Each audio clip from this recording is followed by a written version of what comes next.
I okay, just a record of why or how my father's car ended up in Sihle's hands, who is driving it in and out right now at will, and obviously ugogo wakhe uzomdefend. So here's how this thing basically ended up like this. I'm not a person where a motto, especially Zabantu. In my life, I've always avoided what is not mine. I don't touch things that are not mine, especially if mazi ngadamejeka ngingena ability yokuzifixa. So nginaleyo nto leyo since growing up. And then secondly, ubaba always had a spirit of agitation ma ngibela imoto yakhe. I'm not very sure when it started, but I think from the early stage ngizama ukufunda ukudriver ngoba wayengangiphathi kahle, so ngakhula ke nginaloko ukuthi ngi-avoide imoto yakhe. All right, so I've never been keen on his car. All right, so usually mani abafana nikhulele ekhaya elinemoto nibe abantu abasheshayo ukwazi ukushayela. It was not like that here at home. All right, so therefore I've been really a distant person to the car. And then generally our upbringing was we were brought up to go to school, build our own houses by our parents. So azange sikhuliswe ngendlela yokulinda kuhlale endlini ulinda amafa. It's cultures that we do not know. KwaMia, the Mias being Ugodin Umia, Bongani Umia. All right, the sons of Mia. We don't know the culture. So now here's what therefore happened with the car. Having that as the background, loko kuthathe kubalile ngosuku lo mngcwabo kababa imoto yadluliselwa ezandleni zikaMandla Mfowethu waseBergville. We don't understand to this very day why, because uMandla wayehamba ngemoto yakhe and ukuthi uMandla ubaba oshone bengazwani per se, and then as abantu besintu ke bona, he would have understood also how sensitive it is that you would be driving the car of one umuntu ebeningaboni ngaso linye eni asho ningenabudlelwano obu-right.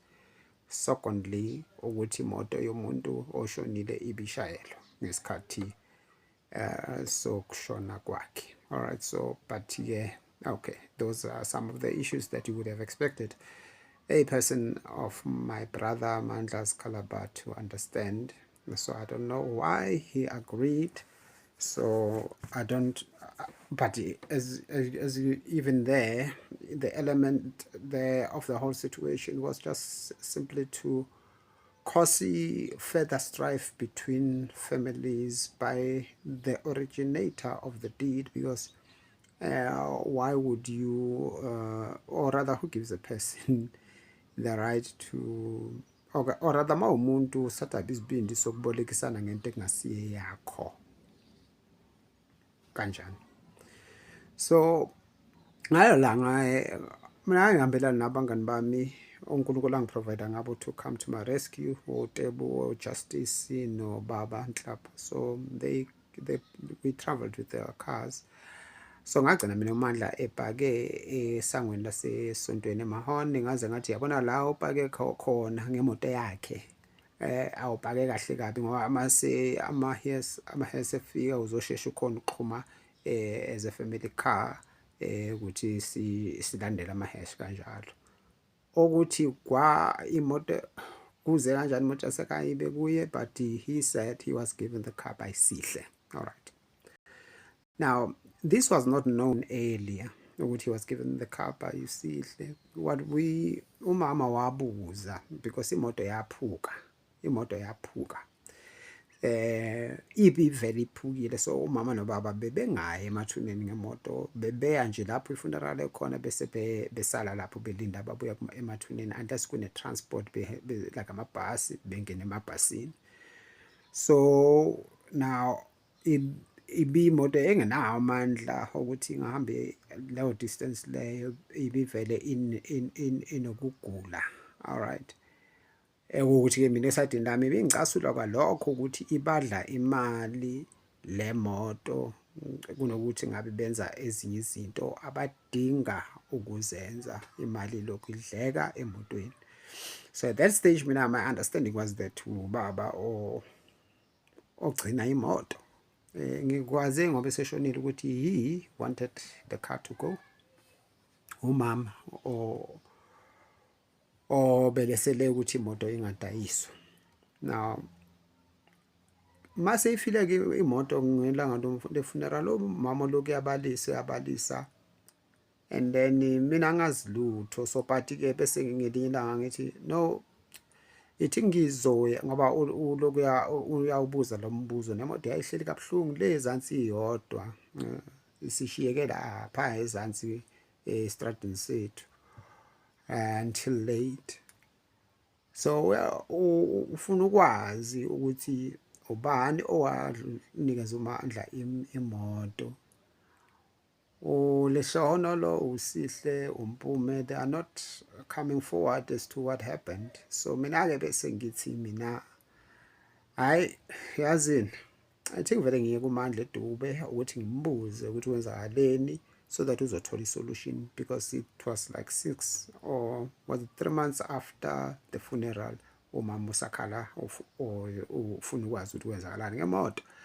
So immediately ngisho kanjalo uLehlonolo wathi ayike yena male le issue yemoto isingenwa uBhutbongani yena akasayingeni, just like that. Now ngathuka kokumangala ukuthi how is that, yabona nto le, and then ukungasazingeni kusounda as in like what was supposed to be fixed in the car angeka asakufika basically from his side, perhaps financially, from the financial perspective okusounde ngazathi kusho ukuthi wayesezinikeze ilentuza umsebenzi ukuthi uzoyifixa, yabona nto. So mina ngifuna ukuyobuza ke ngemoto kababa wami, and then evele bengazwani kahle nobaba wami. Then the issue became issue yemoto isingenwa yimina, me, my father's son, then yena as uLehlonolo angasayingeni. So that was a serious statement also to be made, which was not the first I had such really how do you describe these statements? But those are statements which are basically telling you that you are nothing and you have got no say on your father's estate. I have got no idea how anybody can actually assume that kind of a position, but to get that the statement was made. Now bese mina mangizwa lawo magama ke ngoba mina nginamali, at the same time ngizama ukusolve i-issue, and then bengathi mina abantu abasebezithawupe ukuthi bazolekelela emotweni ukuthi bangabe besaqhubeka. Also maybe it was himself who gave umandla, ngithi ngaso sikhathi asazi ukuthi ubani onikeze umandla ilento zimoto. So ngase ngihlehlela emuva ke ngathi ayi mina ke indaba yemoto angingeni. All right. So but kwadlula ke isikhathi, maybe after 6 months umama sakhala ngecase yemoto. So is it a year? No, it's a year. ngibuze nini ngemoto? Oh, yazi ngicine ngiyisolve issue yemoto ngo-2024, so that is like 2 years after. 2 years after khathi ngiyisolve issue yemoto, so ngayiyeka the other time, so ngase-ke ngayiresolve-ke nini last year, ngaya-ke kuMandla and then ngathola lonke udaba and then ngase ngiyamtshela umama ukuthi kwenzakaleni. So 2 years. So in that 2 years ke uHlonolo did not basically fix the car, kusho ukuthi ke kulokhuya ukuthi ngathi ngiyazama ukulekelela umama ukuthi athole solution. So now last year ngase-ke ngimazisa ke uma. So now when my mother now rather imoto ngiyibona ifixwa kusebenziswa usihle kakhulu ekufixeni imoto, mina I'm taking this to be because vele yaphulwa uye, so ngithi by all means it is his obligation to fix what he damaged. You understand? So that's all my understanding. So imoto ilokunikezwa usihle, my understanding ukuthi uyinikezwa ngoba kusuke imoto iyolungiswa. Alright? But makhathaleni mangizoshaya ngiyimpama for imoto yakithi usihle last year. That is when I realized ukuthi this car matter is so serious. It is an issue of a brawl about inheritances. Ngangishilo before ubabephila ngathi la kulwelwa amafa, ngakusho lokho.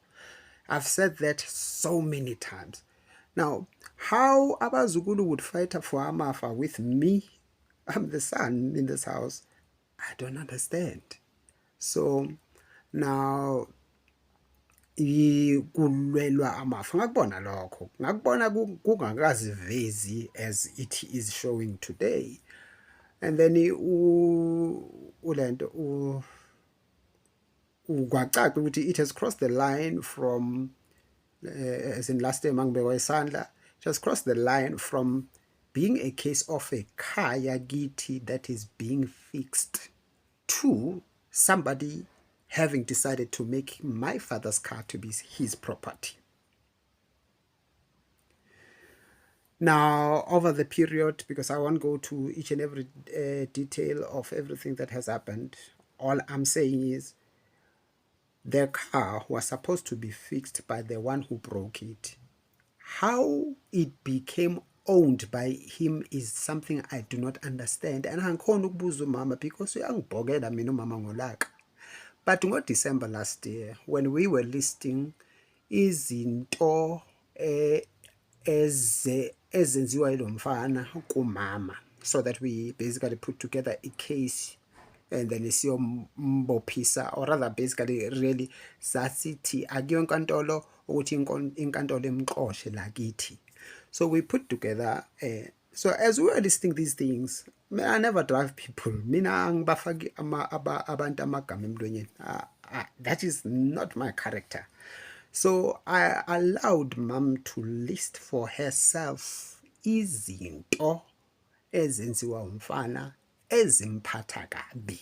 Amongst the things that mom listed, she said uthatha nemoto yami ngenkani engayicelanga. That's what mom said. So I listed that amongst izinto ukuthi uthatha nezinto angazinikezwanga, which I know because I used to see in other small stuff ezithathela enganikezwanga. Uthatha into ayenze yakhe, basically ubuqhwaga lobu obusetshenziswa isigebengu masikubamba inkunzi emgaqweni sithathe ifoni yakho siyenze eyaso. That's how he operates. So he takes what is not his ngenkani from the owner. So that's what I understood as happening. Ngase ngiyayilista ke njengoba mama eyibeka ngokwesikhalo sezinto ukuthi ziyamhlukumeza ezenziwa umfana as listed. Now ngoFebruary masibuya eDurban umama wangenzela umhlolo mase sizoseva phela le ntuze notice namaphoyisa esengiguquka kungathi ngibhale izinto mina lapha angazisho kanjani. So that on its own yavele ngidamage zisuka ngadamageka umqondo zisuka because nami bengiyifaka eyami lento ukuthi so ngizolekelela uma also bese ngiyifaka nokuthi mangabe umama ezoshaya azoshaya ingwiji game bese seke decide ukuthi akasaqhubeki nale case ithi mina ngiqhubeke yabona into le so saqhubeka. So but sengiyalaphana sengivele ngishayekile unyawo lodwa because umama ungenza umuntu obhale izinto kulalaluhlu angazishongo. Thanks God mayefika lapho ecourt abazange baye through that listing. Ijaji angithi angazi phela mina ngaphandle ke sengixoxelwa uyena ukuthi ijaji lithe akazikhulumele yena ukuthi kungani elethe lo mfana kwi case, which is good in a way because at least it shows ukuthi umuntu kuphuma kuye noma ubhalelwe into. Fair enough, but there's also the reality yokuthi masukhuluma basically ungabhekanga kwizinto lezo ezisohlwini khona izinto zokhohlwa ukuzibala. That is why at times we usually write things point to point ukuze zibe isikhumbuzo sokuthi kwenzakalani. So that was the situation ukuthi okay, all right, therefore mabemnikeza final protection order lo mama bamgrante yona ebesingayangiyicela besecela ukuthi basinikeze iletha ukuthi sixoxe lo mfana ngokuthi sobiza amaphoyisa ukuthi amkhiphe because umama uthe ngoDecember uyamxosha uhlala ngenkani. That's what mom said. So now therefore we went to the courts so that ezokhishwa ke amaphoyisa yayibona nto le. Therefore but court mina I don't understand to this day ukuthi kwenzakaleni, why did we get a protection order instead of then sengizwa kuma social worker recently umama edefender umfana kuma social worker engenza umuntu omubi as per the usual. Umama uthi ikhoti leya yaseProtea yathi bona abakwenzi ukuthi baxoshe umuntu endlini, but she was supposed to say that ngaleso sikhathi so that we know ukuthi size kwi-court wrong, so that sivele siphuthume ngaleso sikhathi to the correct court, because apparently leyo ihandlishwa ama-lawyer asemaponya. So we should have gone to Maponya right there had we known. I didn't know mina ngaqala ukuthi kwenzakaleni and ukuthi ke uma reality is mina since 2022 really enganginikeza ilungelo lokuthi ngivoice izikhalo enginazo ngezinto ezenzeka la kithi. You understand? So basically I've got no say mina like so therefore kwakuyi opportunity ke ingakho ngangicele uButgodini ukuthi angenelele kulo daba last year. So ma uButgodini sekungenelele sekukhuluma yena at least kwakuyima uma ezwa and then just approach ama court and everything. So kwangisiza kakhulu. uButgodini has been very helpful to me as of last year. I thank the Lord Jesus Christ for ukuthi ngibe ne phone khona ngizokhona ukurecord ezinye izinto azibonele mathupha ukuthi kwenzakalani kubo, so that kungathiwa njani ngikhuluma abantu kambi azibonele. Nakhona lokho engamrekhodela khona is little compared to things that my mom was was going through and being abused by a child in her house. Enza le nto engazi ukuthi bayifundisana kanjani abayibiza ukubekezela.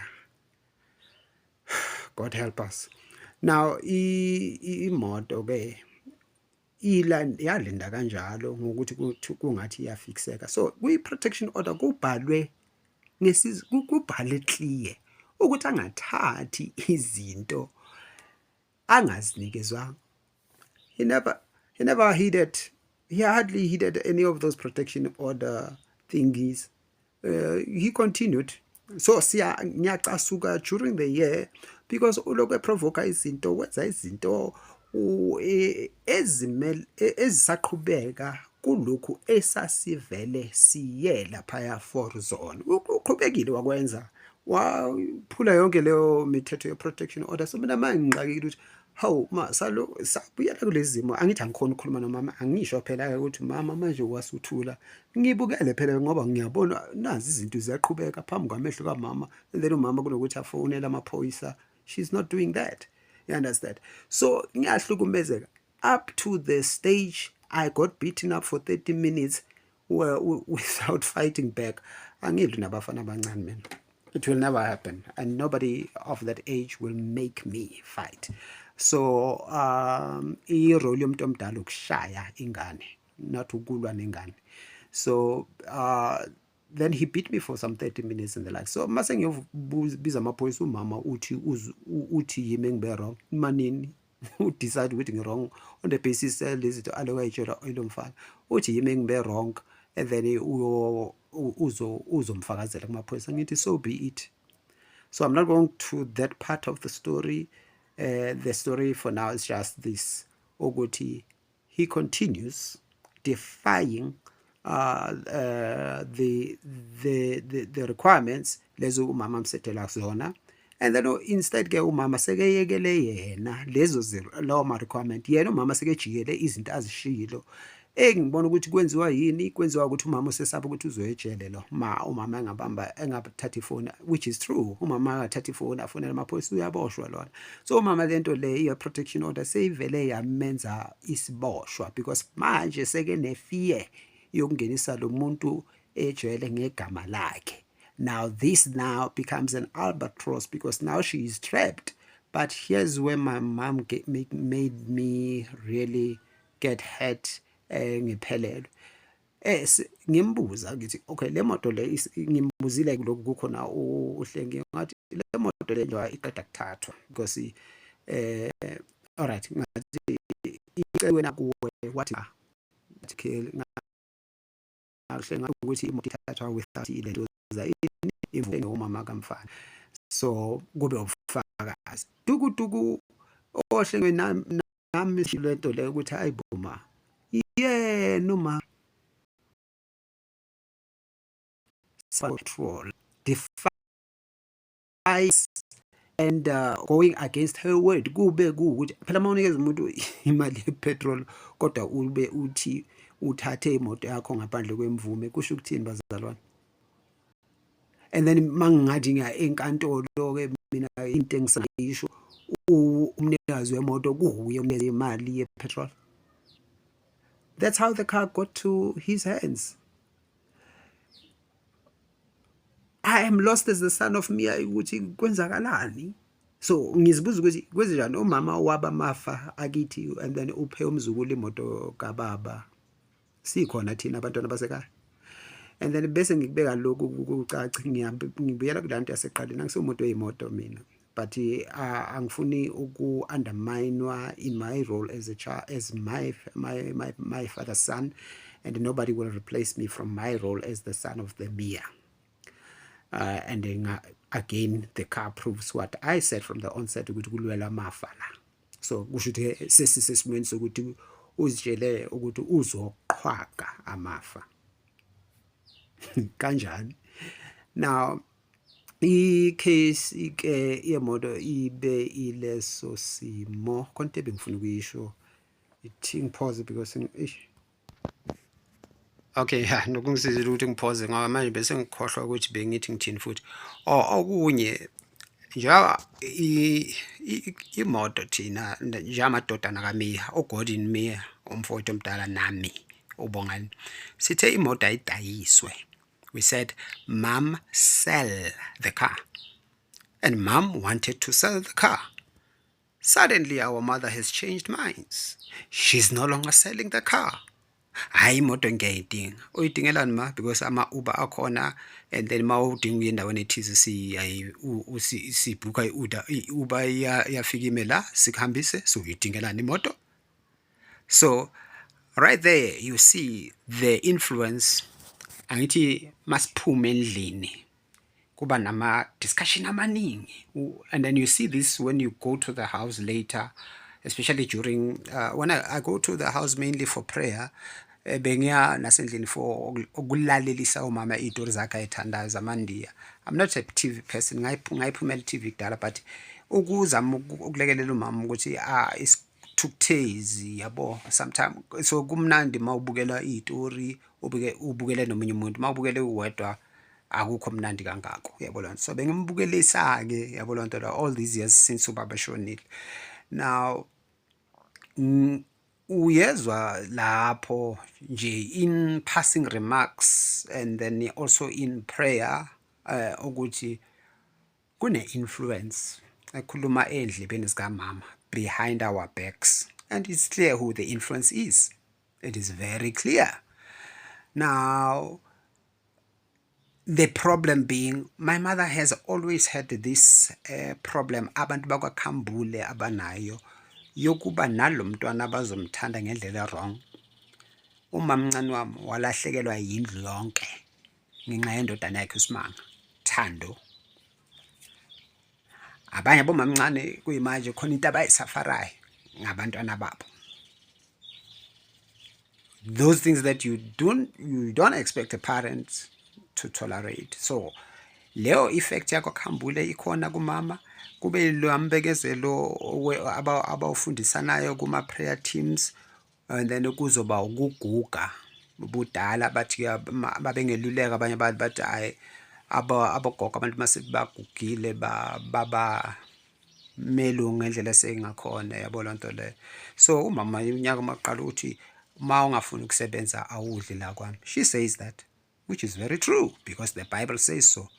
Duku mama seke ze angilwise alwele ukuyothenga ukudla, athengele umuntu ohleli endlini lapha phakathi nendawo, ahlale from ekuseni kuze kube sebusuku. Akafuni ukuyosebenza, uyawuyeka umsebenzi. So that's how the car got to my mother, to